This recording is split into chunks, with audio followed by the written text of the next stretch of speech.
Bună ziua tuturor și bine v-am regăsit la un nou videoclip.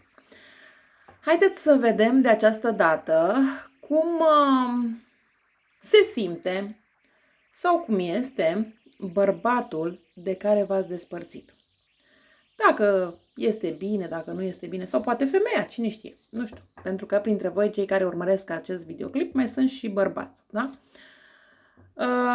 Bun, hai să vedem. De data aceasta o să fac pe variante și anume, prima variantă este portocaliu, iar a doua variantă carioca cu roz.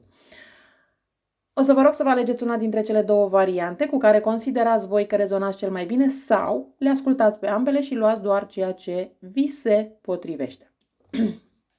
Bun, iar eu bineînțeles că voi începe cu prima variantă și anume varianta portocalie. Hai să vedem cum este, fără voi, persoana la care v-ați gândit. Cum este fără voi? Cum se simte? Cum îi merge? Cum, da? Hai să vedem cum îi este persoanei de care v-ați despărțit. Hai să vedem. Aici, în primul rând, văd că avem zodii destul de importante și când mă refer la zodii importante, mă refer la zodia pești, mă refer la scorpion, mă refer la balanță, dar văd că sunt și ceva zodii de pământ și aer aici, da? Ok. În primul rând, din această etalare pot spune că se vede clar că e vorba atât de viața interioară cât și de viața exterioară a unui bărbat care pare echilibrat la suprafață, dar de fapt trăiește între două lumi. Una a emoției reprimate și una a unei mișcări spre schimbare sau chiar reconstrucție.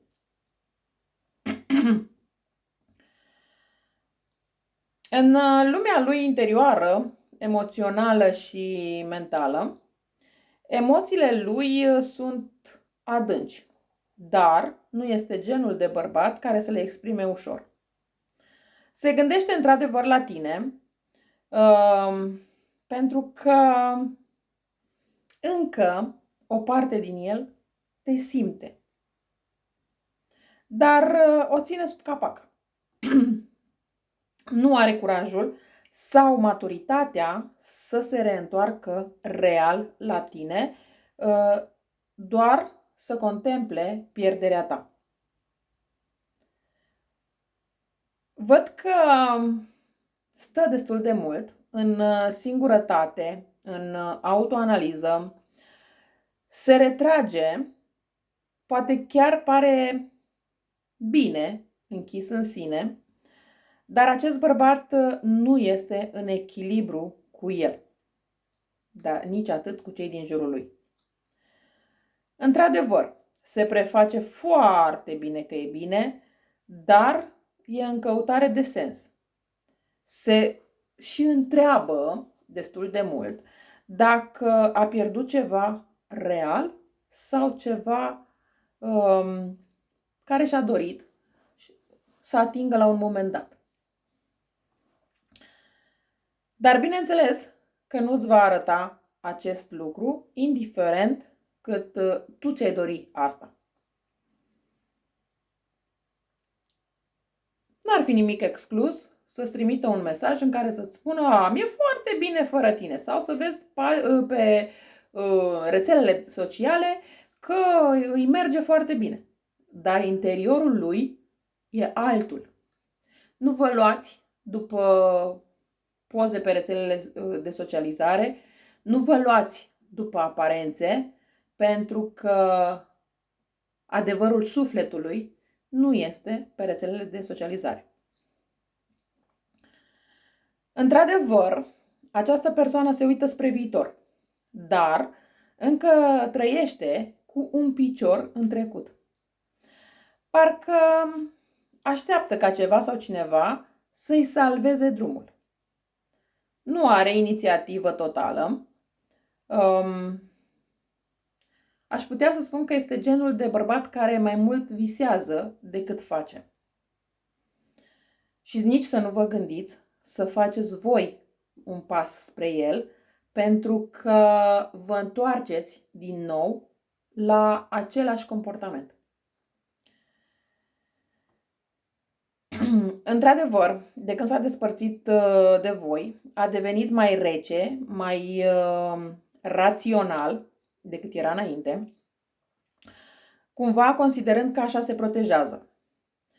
Din punct de vedere emoțional, a tăiat legătura cu voi, sau cel puțin așa crede el. Dar mi-e foarte clar că nu este fericit. Aș putea să spun că fericirea pe care el o mimează e ascunsă în gheață. Dacă e cu altcineva, pentru că mi-a ieșit această carte de 10 de cupe și e posibil să, în unele situații, să aibă o familie sau să aibă o altă persoană în viața lui, relația pe care o are este una mentală, nu este una emoțională.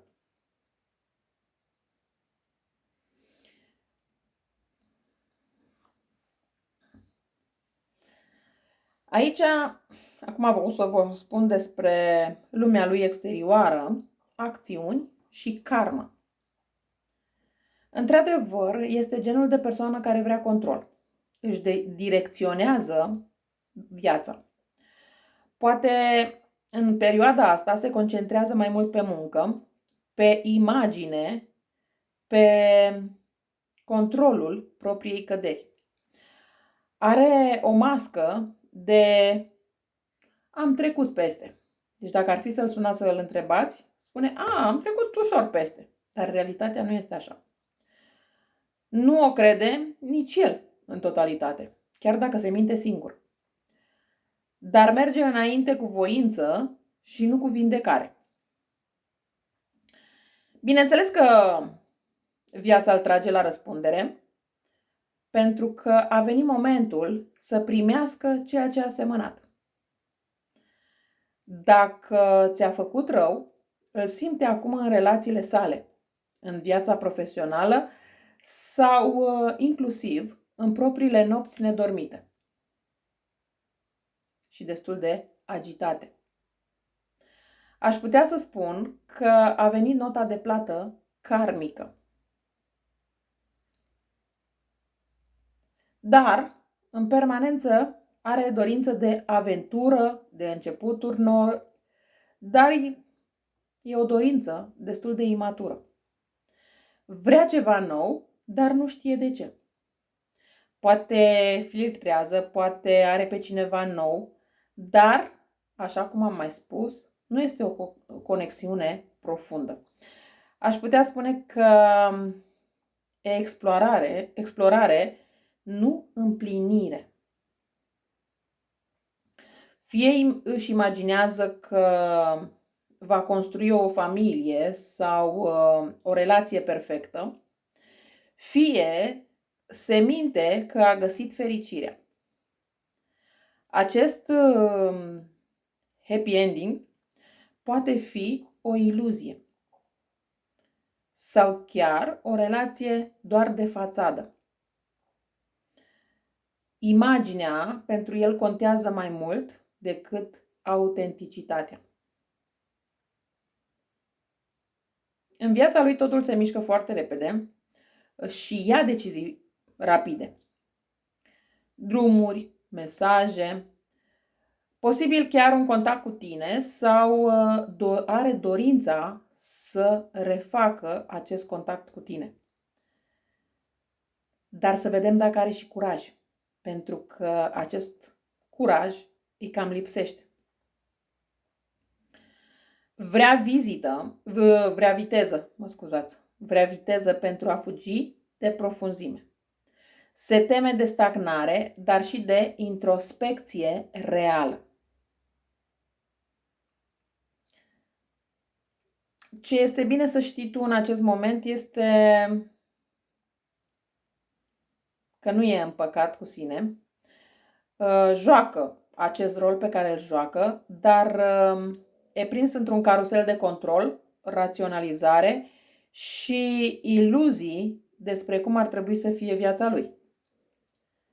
Mi-este foarte clar că acest bărbat nu s-a vindecat complet de despărțirea de tine, chiar dacă a trecut la altcineva sau la altceva, a făcut-o din gol și nu din claritate. Încă te simte în profunzimea lui, dar nu știe ce să facă cu ceea ce simte.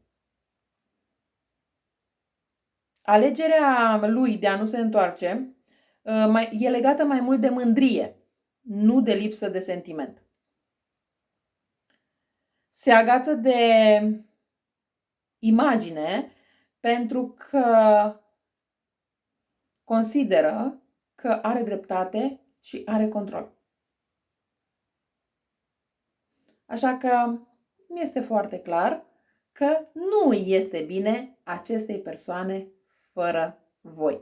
Acum, e clar, depinde de voi dacă vreți să mai primiți înapoi această persoană în condițiile lui sau de această dată puneți voi condițiile.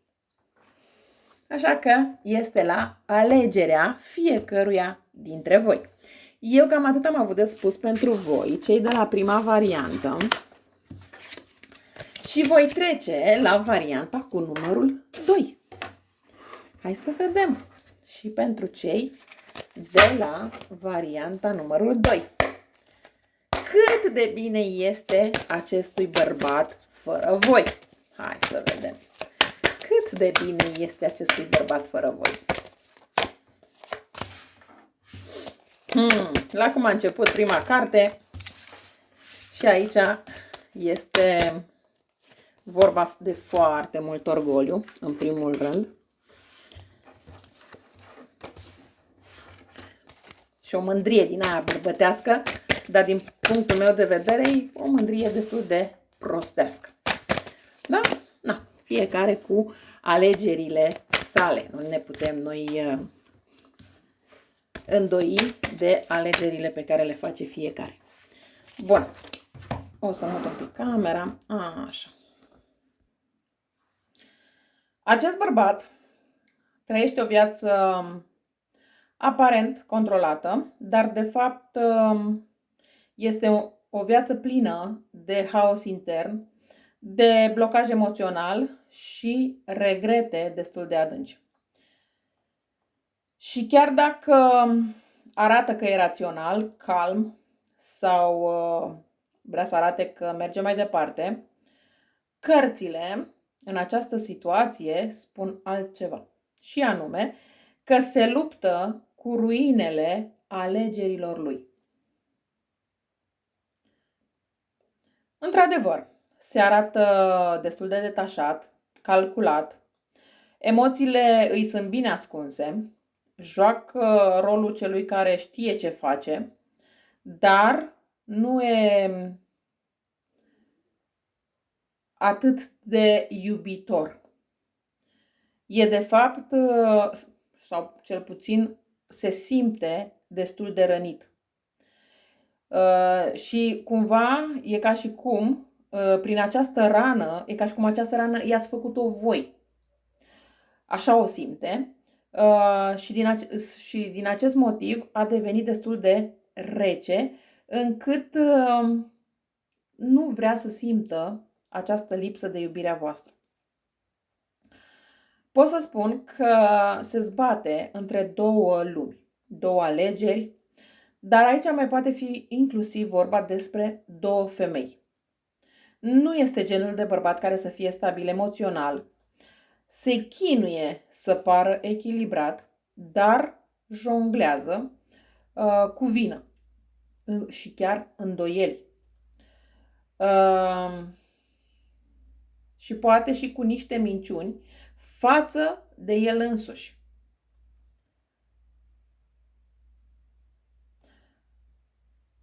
Într-adevăr, apare regretul, apare pierderea, dar încă se uită la ce a fost, la ce a stricat, la ce nu mai poate repara. Și chiar dacă pare că a uitat, inima lui nu s-a închis acolo. Îl doare ce a pierdut și nu este împăcat cu asta. Aici la voi nu cred că e vorba că a pierdut doar iubire, ci cred că a pierdut inclusiv parte materială. Și aș putea să spun că asta îl doare cel mai mult. Într-adevăr, se întoarce în amintiri, în trecut și încă te simte. N-ar fi nimic exclus să te și viseze, poate noapte de noapte. Pe lângă asta, cred că mai revine în locuri sau gânduri legate de tine. Dacă ați fost împreună într-un parc, într-un restaurant, din când în când revine în acel loc, care a însemnat ceva pentru voi. Dar nu face nimic concret.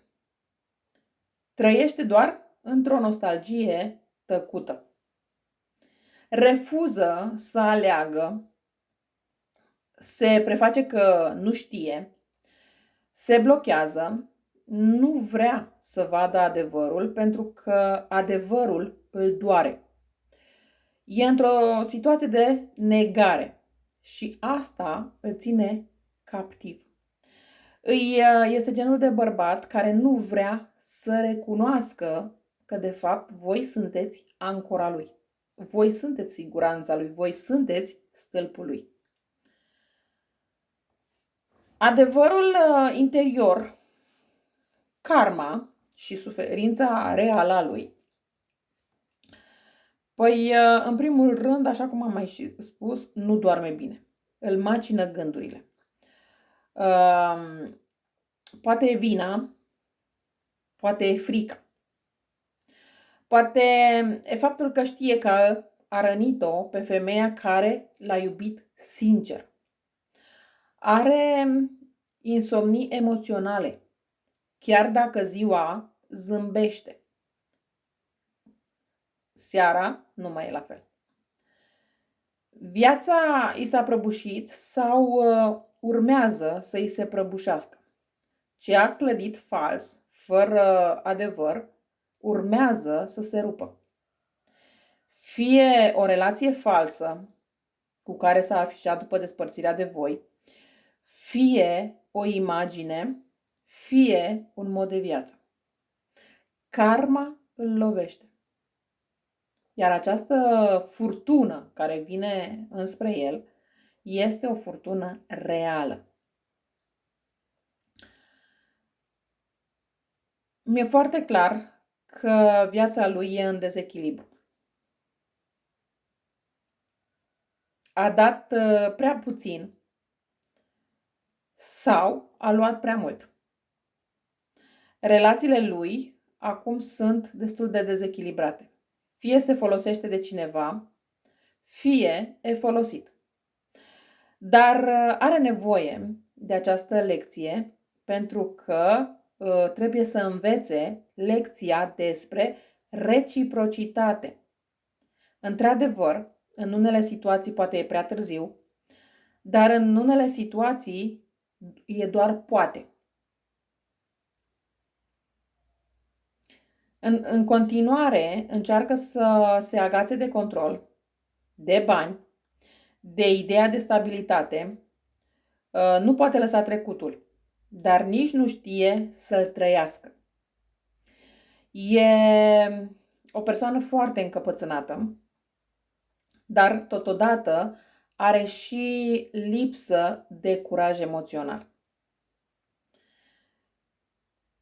Aș putea să spun că în această perioadă e provocat să-și domolească demonii, să învețe blândețea, autocontrolul și curajul de a fi vulnerabil. Dar încă nu și-a îmblânzit egoul. Se luptă cu el însuși. Într-adevăr, nu e fericit, nici împlinit, se simte chiar rătăcit. Poate te-a respins dacă ai făcut tu primul pas, dar nu pentru că nu ai fost suficientă, ci pentru că el nu e capabil să susțină o iubire adevărată. Nu încerca să-l mai contactezi, pentru că de fiecare dată vei primi același răspuns. Într-adevăr, suferă în tăcere, dar preferă să nu recunoască. A ales mândria, confortul și chiar fuga. Și plătește cu nopți fără pace și o viață plină de întrebări, precum ar fi: dacă aș fi făcut lucrul ăsta, dacă aș fi procedat așa, dacă. Nu s-a întors la tine pentru că îi e frică de forța ta, ci de ceea ce trezești tu în el. De faptul că tu vezi prin el și nu-i permiți să se mintă. Acest om nu e în stare să-ți dea iubirea pe care o meriți, dar e în viața ta ca să te forțeze să-ți recapeți puterea, să te alegi pe tine, să încetezi să-ți diminuezi intensitatea pentru cineva care nu o poate susține. Așa că astea au fost răspunsurile pentru voi la această etalare.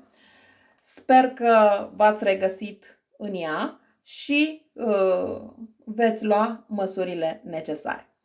Eu cam atât am avut de spus pentru voi și pentru cei de la varianta numărul 2. Vă mulțumesc că m-ați ascultat și vă doresc o zi cât mai frumoasă în continuare. La revedere!